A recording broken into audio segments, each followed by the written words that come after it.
G'day legends, I hope that you are having a fantastic day and so far you are having a fantastic weekend. Now of course there was not a video yesterday, but all those people that tuned into the live stream, thank you very much. I do really enjoy going live, but I don't really have that much content that I do that can actually go live with. I'm not like a gamer. But Legends, of course, we have a couple of days to catch up on, and there has been some fairly major things that I want to talk about. Of course, we'll look at 2 days worth of maps. At the end of the 8th, when we last did the maps, we got a second map update, so we'll be going over that as well as recent ones. We'll look back over the month of April on some gains, and I want to talk about, realistically, will we see any crossings over the Dnieper River in Kherson? I want to talk about that from a military armoured standpoint. We need to look at what the SBU, Ukraine's Domestic Intelligence Services, said about Hungarian spies operating in the west of the country. Then look at what Hungary has said about this and do a little bit of a deeper dive on that. Because remember, anything that is intelligence, it's not just surface level. And then the main part of this video is going to be talking about the difficulty in negotiation of where Ukraine is sitting, where Russia is sitting, the US in this saying that they'll walk away if the countries don't start playing ball, Poland saying that maybe then China or Turkey may step in as the mediator. We'll talk about the dangers that I see in that, and we'll look at a bit of history around warfare and coming to terms of negotiation, conditions around surrender, unconditional, all of that. And then we need to talk about what Mr. Kherson has said about the threat of Russia, and where I agree there's threat and where I disagree where there's threat as well. So, of course, Legends, a lot. And you can see in this folder here the numbers that gives the point of which the video they will be throughout. Of course, I don't know the time yet, but it's in this order. So, firstly, on May 9th, so yesterday, Russia held their Victory Day parade. Now, this went off without any attacks. Now, we didn't expect to see any attacks, but we did a live stream just in case there was something, because it would have been potentially world-changing. And one thing we did see throughout the footage is how close Xi and Putin were. And Xi, his trip to Moscow, they have vowed to create stronger ties and have signed a number of bilateral documents as well. So that relationship is growing, and that definitely will be a concern of President Donald Trump's. So let's have a look before we get into the rest of the video. We'll have a look at the maps. Now, this video, like I somewhat stated in the beginning, there's bits and pieces that are going to line up over different sectors. So watching throughout is probably the best way. So what we had at the beginning of this month, of course, the month of May, I gave you the kilometre square update that Deep State had over the month of April. And only a few days ago, we got AMKs. And what we get is that he said 335 kilometre squares have been occupied. That is significantly more than the 186.5 that Deep State has said. Now, where is the difference in these numbers? Where do I see this? Well, one, Deep State, being a Ukrainian map in with the Ukrainian MOD, will not want to show Russian gains as much as some other maps will. But I think the biggest discrepancy, and the easiest one we can see, is due with Sumy. Because if we come onto the Deep State map here, and we come into where Ukraine crossed into Kursk, and now Russia has crossed into Sumy, this comes to 85 square kilometres. This part in here is 1.5, and there's a little bit over here as well.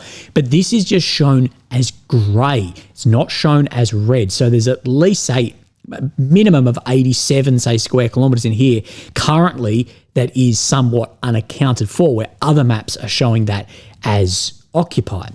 So again, what we can see is an increase over then some of the recent months, as well as back a year as well. I cut that off, but I've checked it before, and 64 kilometre squares made this month, and today is, of course, the 10th. Now, let's zoom out just a little bit. Of course, we have Ukraine in the centre, the capital of Kyiv.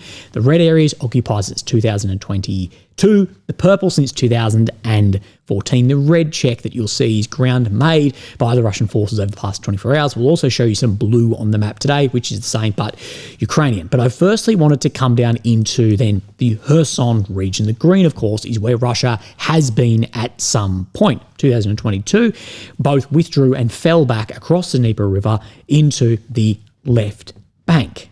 Now, let's go over this, because all the time, all we hear is that this is the attack. This is the massive attack going and is going to create a bridgehead and keep going. And what I think is greatly misunderstood and underappreciated is the difficulty of crossing a waterway like this.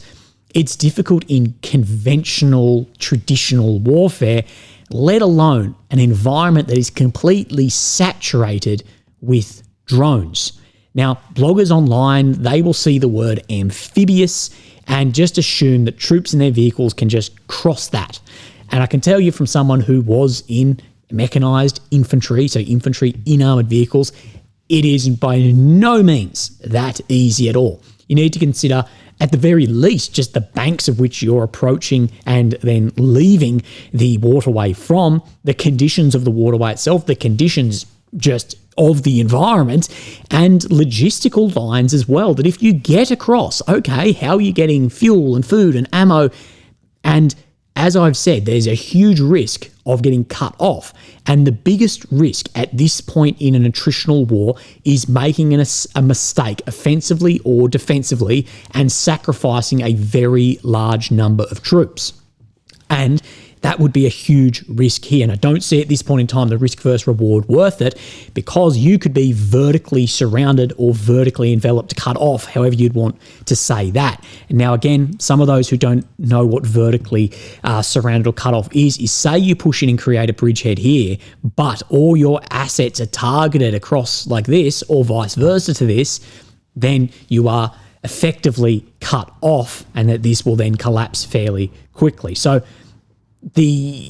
all the time we see a lot of cheering going on when there's small crossings in here by boats or troops. And I'm not denying that happens. I'm just meaning the amount of forces that would need to move across to make any substantial then gains is going to be very large. And across both banks here, there's no large forested areas. So we'll come back onto this right here.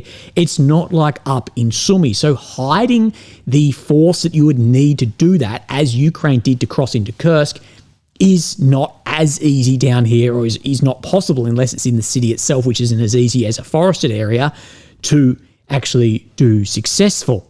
And what we see is a lot of Ukrainian artillery crossing, a lot of Ukrainian drones, and a lot of Russian fabs going across then the river. Now, this isn't, in my opinion, to prepare for a crossing. What it's trying to do is counter any build-up of troops or concentration of equipment that could potentially do this. Now, this does not mean, the factors that I've given, this does not mean that we won't see a crossing later in the war. But at my analysis now is the balance of power is not yet ripe for that. Neither side is either dominant enough or degraded enough to warrant the risk versus reward of that at this point in time. But we'll always see continued cheering of any movements across there. Remember, you're not going to seize and hold and take ground by rubber boats. You're going to need to cross a lot of armour, and then you're going to need to move air defence and artillery assets across any more than, say, if you get 10 kilometres in. Right, so let's come up and go over the update that we missed because it came later in the day yesterday. So we'll go back to the 8th of May, and we got two updates on the 8th, as you can see at the top here, and we see this probably should be blue check, but we see just to the east of Hliboki, we do see where Ukraine made some ground into then this tree line here on two fairly stagnant front lines in Kharkiv. So this is then confirmed by Suryak maps right here with his map. This axis, Ukraine army managed to capture the forest area and series of fortifications northwest of Lipsy during the last day. So again, that meets our threshold to confirm a movement on this map. And as well, Deep State map, they then talk about this. In cooperation with other units of defence forces, heavy battles, Ukrainian military was able to knock out the enemy of the forest area more than 200 hectares. So I believe 200 hectares is about 450 acres, if I'm incorrect. The battles of forestry lasted 5.5 months from November 24. So Again, some movement made there. Suryak as well, he's saying just to the east of here in Vovchansk, he is suggesting that there was a Russian advancement in some of the blocks here as well, right in the center, that during April, Russian army made new advances northern part of Vovchansk, reaching the aggregate plant and the bridge further south. But however, full control of the sector has not yet been confirmed. Especially around this sector in Vovchansk, the amount of destruction in here makes geoconformations incredibly difficult, but any defense or offensive actions as well, incredibly difficult as well, because there's just no bloody cover. We knew what that looked like a year ago, let alone now. So while we're up in this sector, we're going to come, then we see where Kursk is, and then just to then the southeast of here, we see where Ukraine pushed into Belgorod and then was pushed out of Popovkia and Demidovkia as well. And Suryak map, he speaks about this today, that during the last 3 days, Russian army continued to drive Ukrainian army out of the Russian territory south of Demidovkia. So you can see here that he is suggesting just this sector here, but also a crossing as well into then Marinay as well. So a crossing into the border region. So again, we'll wait out on that, but we do know this may be one of the areas where Russia is wanting to create that buffer zone that Putin talked about up in Sumy as well, to try and stop any further border incursions. So we'll move our way then further down the map, and we'll come to when we see some red check on this map, which we will see just to the west of Toretsk, to the east of then the Pokrovsk front line. If it will turn on, there we go. So you're seeing really 3 directions here, but Tatasivkia and Romanivkia. Again, what the Russians are trying to do here is expand that front line so it's not as easy to cut off or envelop. So let's have a look here and see where Suryak maps is then confirming this. Now we can see towards Romanivkia, definitely some advancement here, although suggesting far more than across this road where the grey zone is sitting, and significantly more around Alexandropil, which is this red dot, and down to the south of here as well, really filling in from Kalinove all the way through to Alexandropil, which is getting enveloped at this point in time. Now, it doesn't show it here, but this is Novopoltavka, is this red dot, where Deep State is suggesting there was a western push. Suryak has shown that for a number of days as being under control. So did come out fairly narrow and then has expanded, which is what you need to do on then offensive actions, is push and then also expand to increase your ground lines of communication also. So we'll just move to the north slightly of here, and we come to then Shasiv Yar front. Looking at this forested area right here, and this is one of the areas where Suryak maps, he is saying that the Russians, they took this last week, this area, and had further expanded just where my cursor is. He's had a few updates on this area. Again, wait out on any movements there. Now, before we move down into the southeast, we'll talk more about Seversk. We did see this map move a little bit, and then we did see Suryak suggesting much larger movements in around Seversk. So we know there was some movement here, again, very difficult. But then just to the south of Vokono-Mayansky, we can see further movement down in here, at least suggested from Suryak. Now, 2 of the lines which may be connected, and we may see this, and many believe, is the Terny front, which is just in here, and Seversk. So far, the Terny front, they've really been pushing, by the Russians, to the west-northwest, trying to, I believe, reach the Oskil. But from the military summary and from Big Surge as well, given the fortifications that sit to the west of Seversk, is suggesting that the Russians may try and change their axis to push down, or actually more in this direction, from Liman Yampil and envelop Seversk and some of the lines of communications and logistics there as well. So we do need to keep an eye on this front where this is moving. And Suryak today, he is suggesting some very large movements around here as well. So on this front, last 6 days, the beginning of the truce, Russian army took significant areas salient north of Liman, the area west of Zedebets and Makivkia, continues to expand towards Herikivkia, one of two last Lugansk Oblast localities under control of the Ukrainian army. Remember, it's like 99% of Luhansk is under Russian control. In addition, further advances were made north of Novomakilivkia. While capturing Lepove Forest, the Russian forces re-entered the first houses of Rikdab and continued to advance north and south of Koladazi as well. So this area down in here. And this is what we see, is this movement into Koladazi as well.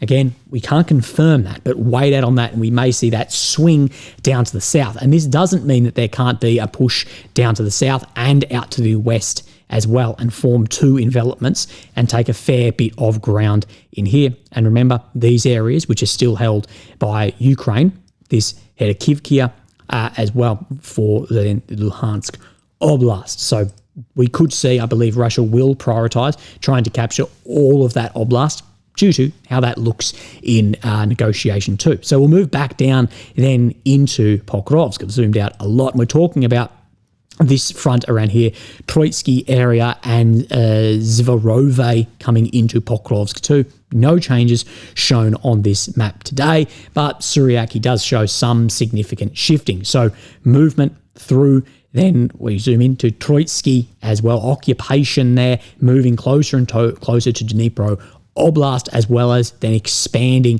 this bridgehead, the Sabruni bridgehead that got created over the past months, and as well as moving into this Zvorovay as well, which is, of course, is in the direction of Pokrovsk. So wait out on this, and there's been a lot more prioritization in this direction, where my cursor is, than trying to envelop Pokrovsk. And that is not only for prioritization, it is also then the amount of resistance that you face. Also, remember, war, as I explained, is a lot like an organism in ways. You push here and it's felt there, and it moves as somewhat of its own beast. That's strategy, not tactic. And then we'll move just to the south of here, and we're looking at Rozliv, Bahatar. We can see where that grey zone break-in has then occurred there. We've also seen a lot of fab strikes around here. We have a look on then Suryak maps, and he's suggesting that there is confirmed red breaking into here, and then around to the north of Konstantinopil and Rivkia, that this area where this grey zone is has come under Russian control, at least by the Suryak maps. Now, we do have a lot more to go over. So, Keir Starmer, Prime Minister of the UK, he has tweeted this: the threat Russia poses to our national security cannot be underestimated. To ramp up the pressure on Putin, I'm announcing the largest package of sanctions yet. A lot of this is to target then the shadow fleet. I will also do what it takes to safeguard working people, security at home and strength abroad. Now, a couple of comments on this. Regardless of Russia, it is an insane take, given the current state of the UK, to suggest you are trying to safeguard the working people, from taxes on farmers through to migration, through to security and stabbings and all that. If you're saying you're looking after the working people, fuck off, okay? Domestic politics is not suggesting that. International politics, maybe that's what we're more interested. So we'll talk about this. Militarily, again, I see all of these European leaders as subscribing to what we refer to as Schroinger's Russia, that Russia is as much defeated and strategically useless and collapsed economically as it's a military threat to all of NATO. And what we say is they are mutually exclusive. This is Schroinger's Russia. It can't be one or the other. We also call sometimes the Putin paradox, or Schrodinger's Putin, of Putin can't at the same time be a irrational barbarian wanting to genocide the world. He can't be that and then say at the same time, but trust him with nuclear weapons, he's not going to do any of that. There's a lot of paradoxes and Schrodinger's cat, Schrodinger's box style talks in here. But militarily is one aspect, but politically, I agree with Starmer when he says it poses a threat to national security. I disagree with Starmer when he says that he's doing everything to look after working people. But politically, I do believe that Russia, ideologically, is a huge threat to the West in its current state, whatever you take as the West. I think ideologically, same as the Soviets, that's where the biggest threat was. Many Russian academics and Western observers or followers of this war, they don't see this as a war against Ukraine. They see it as a war against modernity. And the paradox of this is, if you subscribe to that idea, the paradox here is the more that leaders like this try and push their own world order, their view, their ideology, the more it then reinforces the opposition of those who believe this. And I think the best example of this is how Trump got into power. If the liberal left Democrat media in America back in 2016 just shut up about that rather than trying to suppress things, we would never have had the 2017 presidency or even this presidency. It was that suppression that you try and push down there that reinforces that idea. And with Trump, for a very basic example of this, has become more and more powerful and has had 2 terms as the president of the most powerful country on earth. So in this idea of modernity ideology, I think that he is right. I think it is a huge threat, but a lot of the actions trying to be taken to reduce that threat is having very much the opposite effect. Now, that's going to link in with a couple of things we talk about here before we go into the main part of negotiations. Now, the SBU, Ukraine's infamous intelligence or domestic intelligence service, of course, rised out of the KGB. When the KGB fell apart, we got then the FSB in Russia and the SBU in Ukraine. And this is from their website. That the first time in history, SBU dismantles Hungarian military intelligence network spying against Ukraine. That they're saying they're conducting espionage against our country. They're looking to collect information on air defences as well as study with human intelligence socio-political views of the local population, including scenarios of their behaviour if Hungarian troops were to enter the region. Now, a lot of people push back on that, going Hungary has a very small military, and this is highly unlikely for military action. But at the operation in Zakarpattia, the SBU detained 2 agents of the Hungarian network. They say that these assets were supervised by an officer of the Hungarian military intelligence whose identity has been established.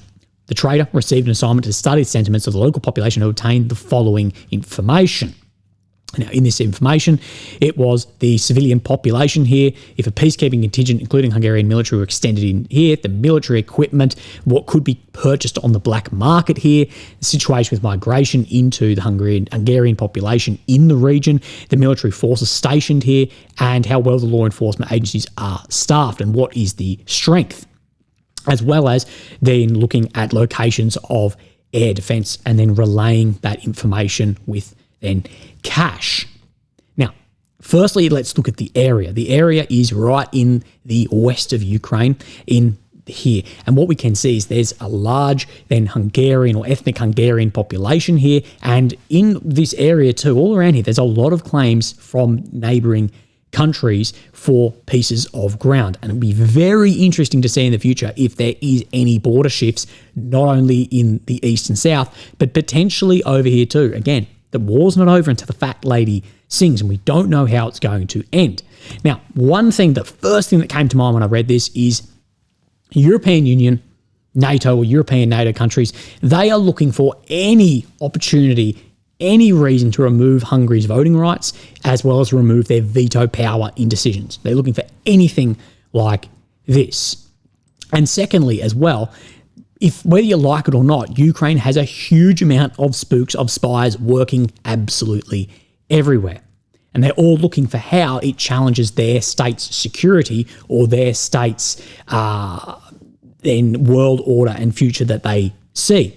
Now, I'm not surprised at all to see European intelligence services looking into things like black market weapon purchases and sales. It's a huge thing. Now, what we see is Hungary and the Minister of Foreign Affairs, they have pushed back on this, and they have expelled 2 Ukrainian spies, to say, working under diplomatic cover at the Ukrainian embassy in Budapest. We will not tolerate any smear campaigns against Hungary or the Hungarian people.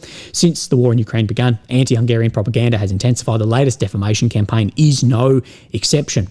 We haven't let Hungary be dragged into this war, and we won't. That's exactly why we keep being targeted. And what he's suggesting is because we give resistance to continuation or expansion of the war, that's why we are targeted with these than ideas and smear campaigns. So I don't doubt that there were spies involved here at all. But also with all of this, it's never just surface level either. Same as if there are Ukrainian spies operating in countries like Hungary or Slovakia, which are unfriendly to what Ukraine's goals want, as well as what operations are taking place there. Remember, intelligence operations aren't as simple as it may look.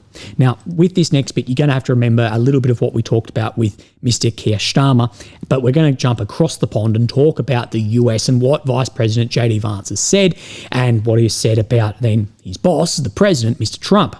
The quote with Fox News was, "We knew that Russia would ask for too much because Russia's perception of the war is that on the ground they are winning." I don't think that's a perception. I think that's an objective truth at this stage in the war.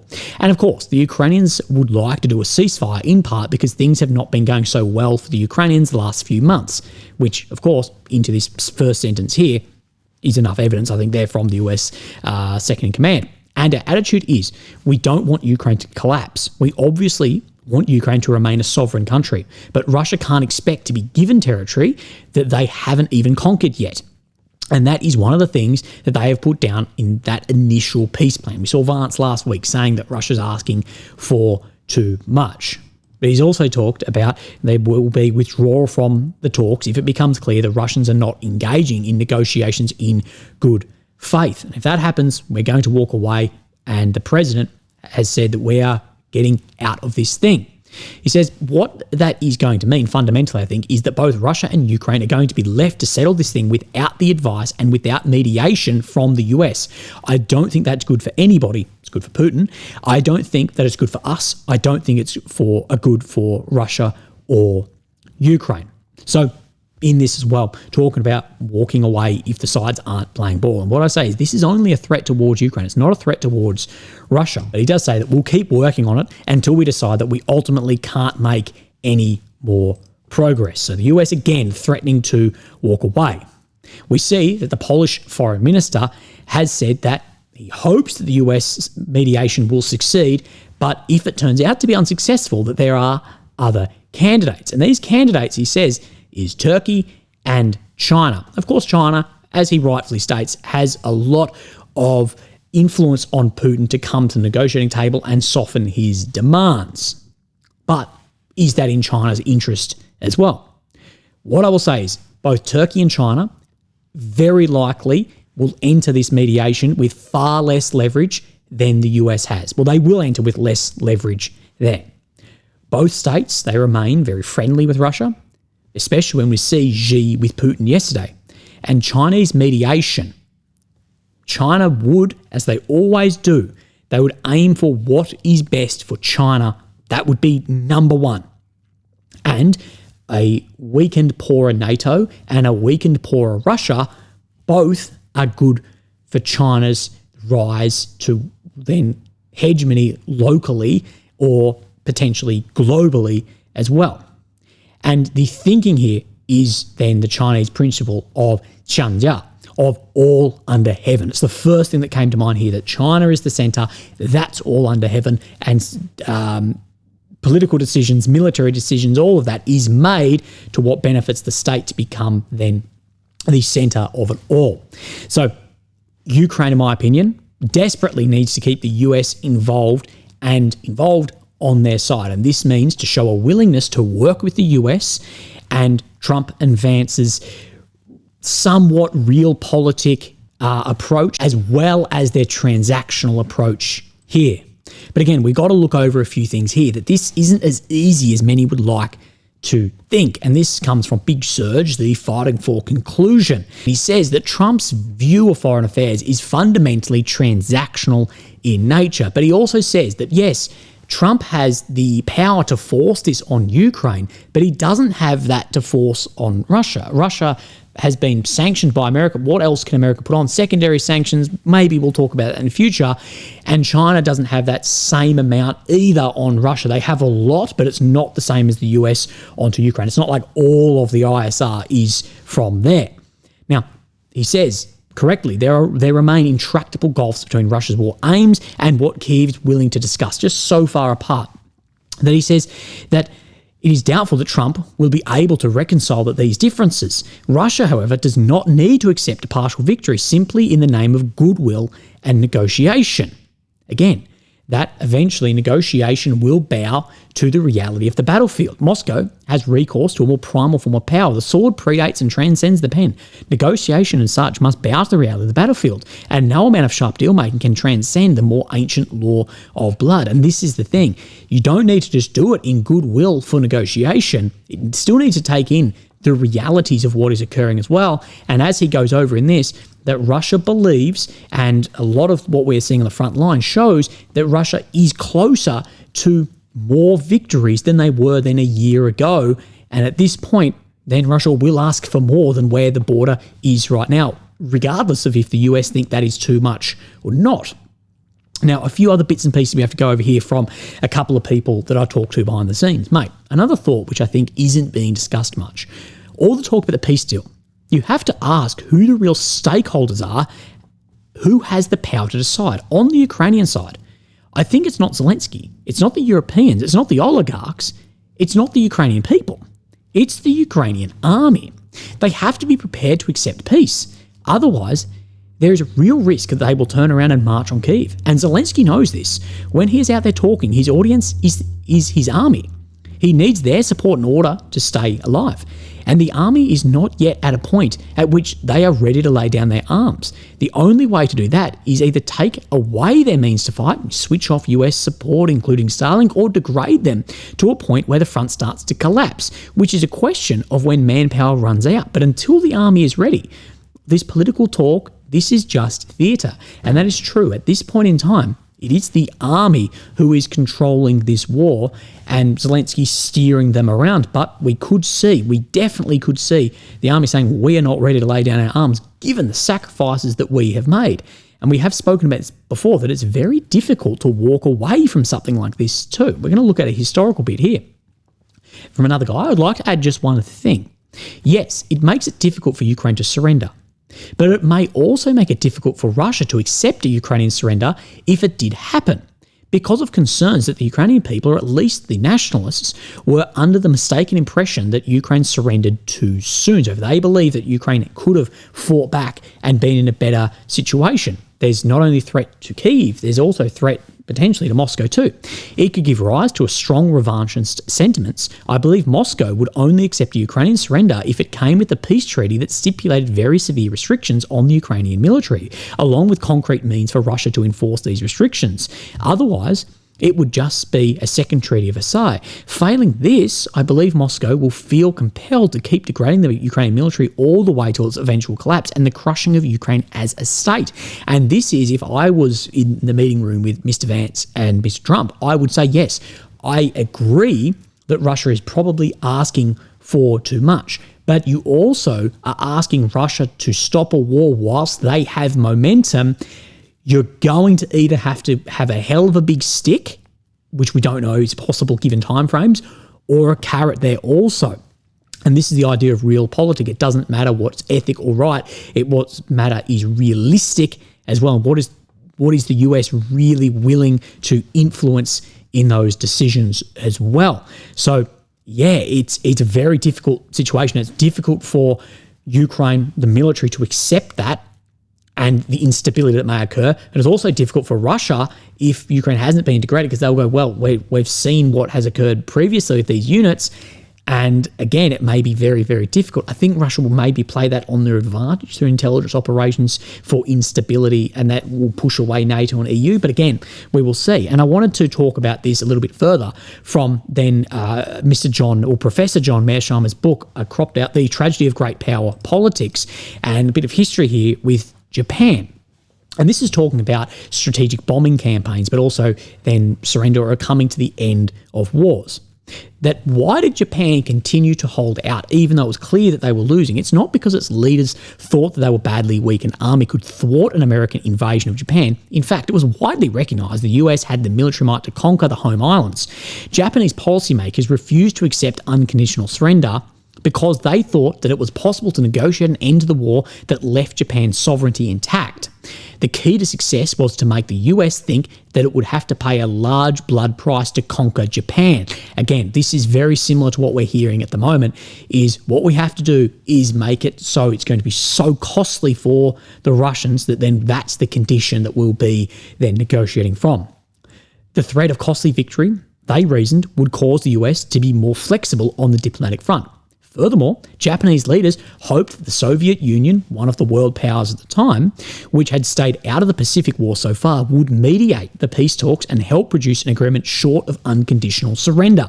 And there's a lot in this as well. That what Ukraine is hoping to do is show Russia that the cost is going to be so high that that's where there's going to be reason and a negotiation on, as well as the US mediating this as well. But as we showed earlier, the US may step away. And what we saw back here as well was when then the Soviets had military action against Japanese forces as well, and that option then came off the table. Last slide today. Finally, governing elites are rarely moved to quit a war because their populations are being brutalised. In fact, one could argue that the more punishment that a population suffer, the more difficult it is for the leaders to quit the war. The basis of this claim, which seems counterintuitive, is the bloody defeat greatly increases the likelihood that after the war is over, the people will seek revenge against the leaders who led them down a road to destruction. Thus, those leaders have a powerful incentive to ignore the pain being inflicted on their population and fight to the finish in the hope that they can pull out a victory and save their own skin. So I think there's a lot of this going on at the moment. Anyway, we will see, and we'll continue to watch how this war goes. There's so many different factors at play, from Ukraine, Russia to China to European security to then the battle between traditionalism, progressivism, all of that. Anyway, legends, I hope that you're having a great day, and I'll speak to you tomorrow. Thank you. Bye-bye.